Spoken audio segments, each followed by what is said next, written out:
We have potentially breaking news out of the Middle East right now that the leader of Hamas, Yahya Sinwar, may have been killed in an Israeli strike. We have some reports that are saying that he has been killed. Others are saying it's not confirmed. That some are saying they've actually seen pictures of the body. We don't know yet, but that is on the list of things that may have happened here. And certainly many in Israel will say that's a big deal. But the real question is it really? Is that really something that's going to have any kind of an impact on the war? Will that help Israel win its conflict over Hamas? And to break this down, we have Ambassador Chaz Freeman back with us today, one of the best that there is on everything about the Middle East. Welcome back to the show, Mr. Ambassador. Glad to be here with you, Danny. Well, listen, I want to just jump right into that while they're sorting out what may or may not have happened on the ground here. What is the significance, if any, of Sinwar if he, in fact, has been killed? Not much. Israel seems to be determined to kill every opponent, in a leadership position. He will be replaced. He represented Palestinian nationalism. That is not going to die. And if he is dead, apparently there has been a body removed from a tunnel in Gaza. And of course, Israel manages the Palestinians in a totalitarian manner. It has facial recognition technology. It has DNA samples from everyone in every Palestinian. And so they will be able to identify the corpse. And no doubt there will be another replacement put in. This is like Nasrallah and Hezbollah. You kill the leader, you don't kill the movement. In fact, you intensify the hatred and you enable the recruitment of additional members of the movement. Yeah, and I certainly, it's hard not to think back to that big celebratory picture that we had in 2011 when the Obama administration took out Osama bin Laden, and there was all kinds of cheering going on about that. And then the next day it was business as usual. They replaced him with another. We ended up taking that guy out. They've replaced him again, and it just goes on, and no discernible impact on the organization itself. Yeah, I think Sinwar's importance is mainly to the Israelis, who set out to kill him and have apparently now done so, or reportedly now are able to claim that they've done so. And that will gratify them, but it won't have any real serious impact. If you could just briefly explain how it works, how these kinds of organizations are even structured, because to many Americans they're thinking, man, if you take out the leader, all of a sudden you're going to have quote the head of the snake, then the snake is going to die. That's kind of the theory behind it. Why does that not apply here? Well, in the case of Hamas, it's a democratic Islamist movement that took power in Palestine in elections in 2006. The United States and Israel then conspired to overthrow it, succeeded in doing so in the West Bank, but not in Gaza. So the procedures within Hamas are a democratic procedure, and it's a movement. It's not a one-man band. I think Hezbollah is a little different in the sense that the contemporary Hezbollah movement was really created by Nasrallah, who was still young and vigorous, and who was very restrained, cautious, risk-averse. I think Israel will regret having murdered people with whom, in the case of Sinwar, they could have struck a deal. In the case of Nasrallah, somebody who held back against hotheads in his own movement who demanded immediate retaliation for Israeli atrocities. And what does this do, in fact, to the possibility of ever reaching a political settlement and a negotiated end to the war in Hamas? Because Israel obviously already assassinated one senior Hamas leader in Tehran during the presidential inauguration, which is what spawned the last round of missiles from Iran against Israel. But what does this do? Is there anyone left with whom they can negotiate, that can even negotiate, that has the power to negotiate for the Hamas side? And what does this say about the progress of this war? Two things. First, it's not a war against Hamas. It's a war against the Palestinian people, the objective of which is to exterminate the Palestinians in Gaza. That is, if they can't be killed, they will be starved to death in northern Gaza, which Israel intends to annex. The second point is that the death of Ismail Haniyeh in Tehran, under the most provocative circumstances possible, was the death of someone who was a relative moderate and reasonable person who had accepted the two-state solution in Palestine. And Sinwar was a much harder line person. And this is the kind of progression you get when you do assassinations. You don't get somebody who's more congenial and accommodating. You get somebody who's harder line. A final point, Gaza has been destroyed. So at the moment, Israel is trying to concentrate the remaining population in an area that it is declared to be a safe area. And we know from past experience that when it puts people in a safe area, it makes the area very unsafe. So the plan is clear, both in Gaza and now in southern Lebanon, and that is extermination, ethnic cleansing, and settlement. And gosh, I mean, where can this go? Because this, well, and I'll just show this here in a second. But you mentioned the starvation campaign. It's been in a lot of the news here. And there was actually a interview on Fox News this morning with Ambassador Danon from Israel, and they ask about. They say, "Well, what about this that you're blocking aid?" And of course, he says, "No, we're definitely not blocking. We get tens of thousands of stuff in there, and then, like they often do, he'll turn it and he says, and what about the hostages? Nobody ever talks about feeding the hostages, etc. Change directions entirely." But you say that that's not accurate. That they are blocking. No, they're totally blocking all. The UN says no food or medicine or anything else has gone in there since October 1st.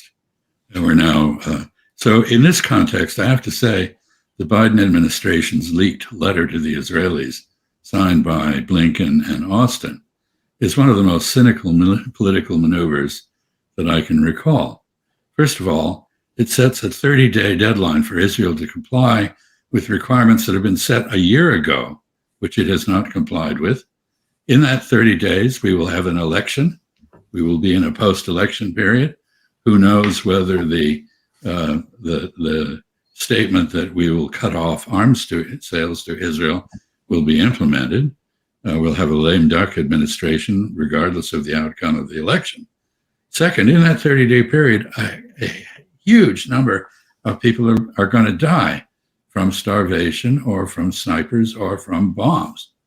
So this is all calculated to address a mounting political problem in the United States, namely that young people, including Jewish young people, whom I applaud for their moral stance, are revolted by the administration's continued support for genocide and mass murder in West Asia. And nobody is enthusiastic except Mr. Netanyahu about attacking Iran, which he clearly intends to do before the election, if possible. And I got to say, you talk about cynical. Matt Miller was asked about this whole starvation issue here. Had this to say.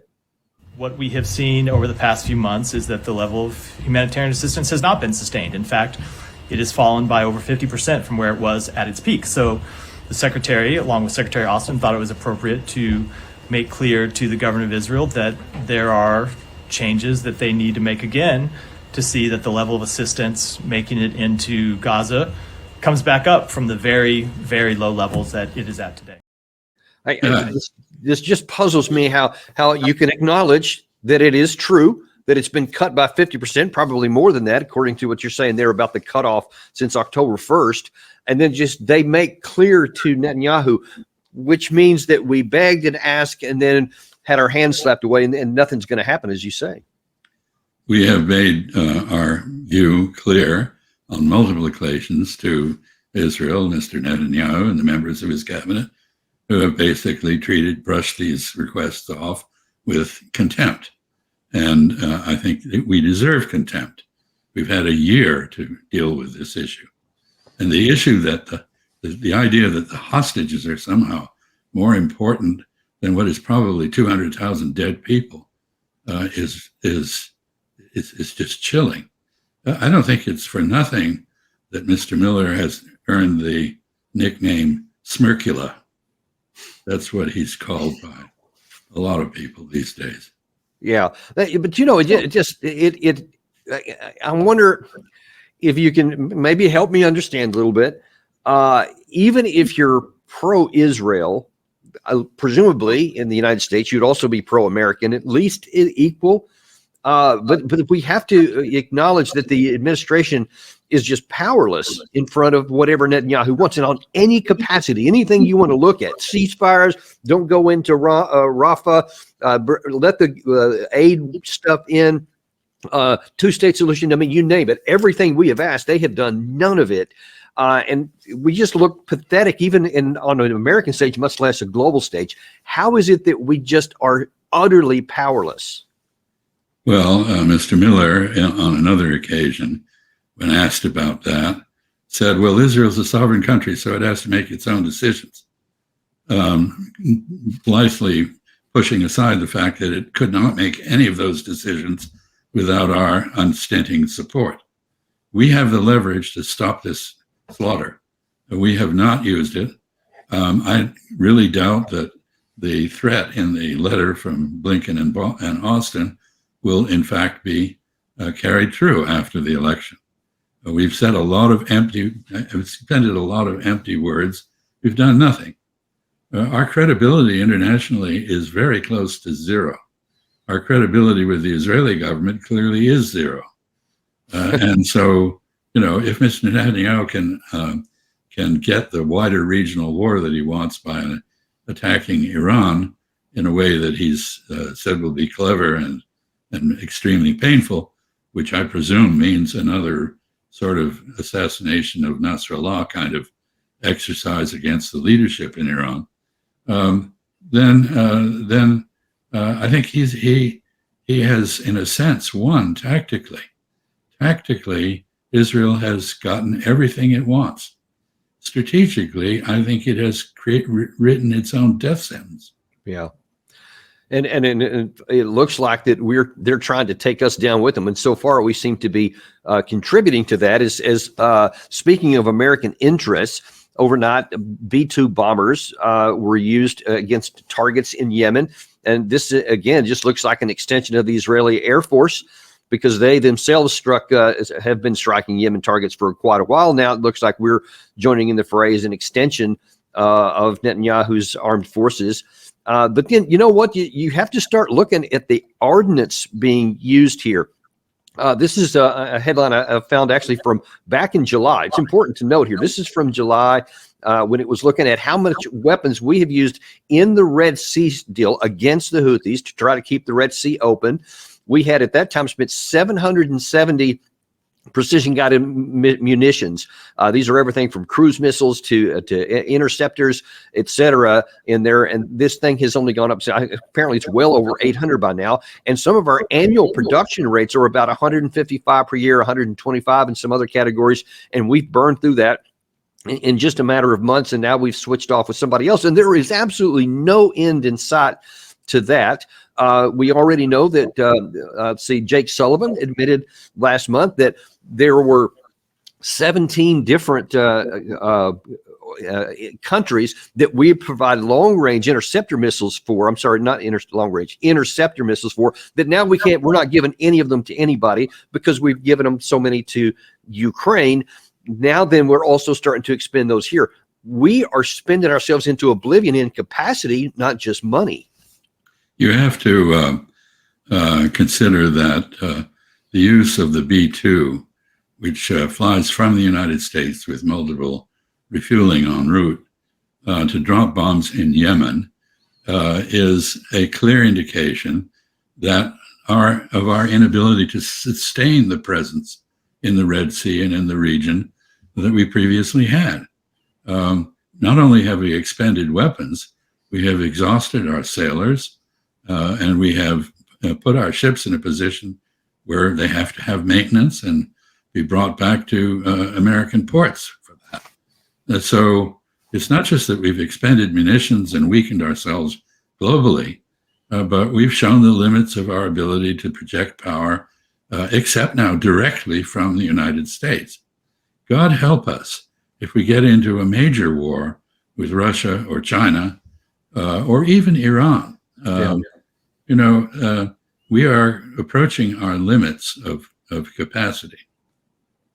And in fact, speaking of Iran, you mentioned that a second ago. Additionally, we have deployed now 100 U.S. troops on the ground with the THAAD missile system, and so that we are. It's not just the Abraham Lincoln Strike Group that's currently in the Med, in the region. Now we also have boots on the ground, so that the potential vulnerability and risk to the U.S. of getting drawn into a war is going to go up. But it's also using more of our capacity, because there's only, I think it was 7 of these batteries in existence anywhere, and now we've given one of them to Israel. What does this do to our to continue to degrade our ability to defend the United States? Well, it's an example, I think, of putting Israeli interests as they define them ahead of our own. The purpose of this deployment has not really been explained. Hezbollah claimed that it knocked out the radar that supported the Israeli version, Arrow 3, of high-altitude interceptors, which is what THAAD is. If that's the case, then we are filling in for Israel, because the Israeli self-defense capability has been degraded. And having said that, there is no indication that all of the combination that Israel has, which Israel has also expended enormous quantities of munitions, interceptors, and the like, and it apparently, the last Iranian strike on it took out some important facilities, not reported because the Israeli press has been muzzled, and they won't allow any reporting, even if we had reporters who were willing to report negative news about Israel. They're few and far between. So this is a tripwire. We now have American troops on the ground who are in a position of jeopardy. And I think we better hope that Iran doesn't target them. Well, and speaking of targeting Iran, there has been a lot of speculation that the reason why Israel has thus far not responded to the October 1st Iranian missile strike is because of lots of behind-the-scenes negotiations, whether it's from the United States basically begging them not to do anything before the election, or even Russia and China trying to weigh in because they have a lot of interest for Iran not to get hit and to certainly not have a decapitation strike against them. But the ambassador to Israel, the UN ambassador, Danny Danon, this morning said, hey, listen, y'all, don't be thinking that this is not going to happen. It is. Watch this. We will retaliate against Iran. We haven't forgotten what happened. We will decide about the timing, the location. I cannot disclose the details, but I can tell you one thing. It will be very painful for the Iranian regime, and they will think twice in the future whether to attack Israel or not. And of course, they don't think twice. Iran doesn't think twice. They're always responding to what Israel did first. That always gets left out there. But if he makes good on that, if Netanyahu makes good on that threat right there, what do you think is going to be the response from Iran this time? I think Iran has escalated steadily from April to October 1st. It has further escalation possibilities. If Israel does what it threatens to do, it will have a very forceful response from Iran, regardless of what damage it does to Iran. Well, right, and actually, I wanted to ask you that specific question because there has been a lot in the media here lately that apparently the Biden administration has successfully gotten the nuclear sites and the energy sites off the target list, implying that what other things may be hit would somehow not trigger a response from Iran. What do you say to that? Very ridiculous assertion. No country can accept the right of another country to kill its people and attack its military installations and not respond. Israel itself exemplifies that principle. And as for Israeli assurances to the United States about how they will behave militarily, I would say these have less credibility than Confederate currency these days. Oh man. Yeah, that's not a good situation. And what is your best guess as to what Iran would do? If it strikes? Well, let's just say that Israel actually does what is reported, and that they don't hit the energy or the nuclear, but they hit the IRGC or they hit some of the missile sites, etc. What range of possibilities do you see coming back from Iran? So far, Iran has only aimed at and struck military targets in Israel. It is not aimed at civilians. I think you could see a retaliatory escalation to strikes on civilians. Iran has not used its top-grade weaponry. It has been very abstemious, holding back. I think it will use its more effective weapons, and it may even be able still to coordinate with Hezbollah and Iraqi militias to further complicate the effort of the United States and Israel to defend Israel against reprisal. So I suspect Israel says it has a very painful, surprising response in mind. I don't think one can dismiss that. But I suspect Iran also has its options well studied and laid out and ready to go. So this thing is far from over and can escalate and continue up those rungs of the escalation ladder in short order. Tit for tat. And you know the saying that Gandhi said, an eye for an eye and a tooth for a tooth, and pretty soon everybody's blind and doesn't have any teeth. Yeah, we are definitely heading in that direction here. One last thing I want to talk about on this topic before we move on to another one here is one other thing that the ambassador said in that interview with Fox News.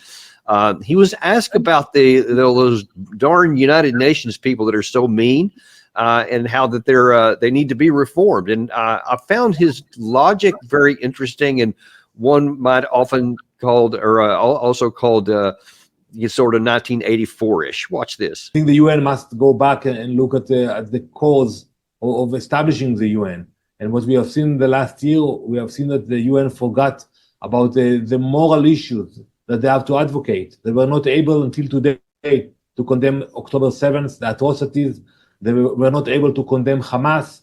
They are not condemning Hezbollah. And even yesterday, the Security Council issued a statement calling all parties to hold their fire. They have to make the distinction between the terrorists who attack a sovereign nation, but they are not doing it. That is absolutely macabre. Yeah. Of course, the UN did condemn Hamas. It has condemned Hezbollah on numerous occasions. It has a peacekeeping force in Lebanon that Israel is deliberately attacking, knocking down walls on forts, knocking down observation towers, wounding UN personnel. There is a move now and a demand by some members of the force in Lebanon, the Spanish, the Irish, others, the Italians, to kick Israel out of the UN. And finally, I would just say, which in fact would be entirely justified given Israeli stiff-arming of the United Nations. Finally, I just note that the UN was established along with Geneva Conventions and other things to prevent exactly what Israel has been doing. That is, conducting wars of aggression, genocide, mass murder, assassinations, and to substitute the rule of law for the rule of force, which is the only rule that Israel follows. So this is truly a bizarre, as you said, Orwellian statement. by Ambassador Dannon.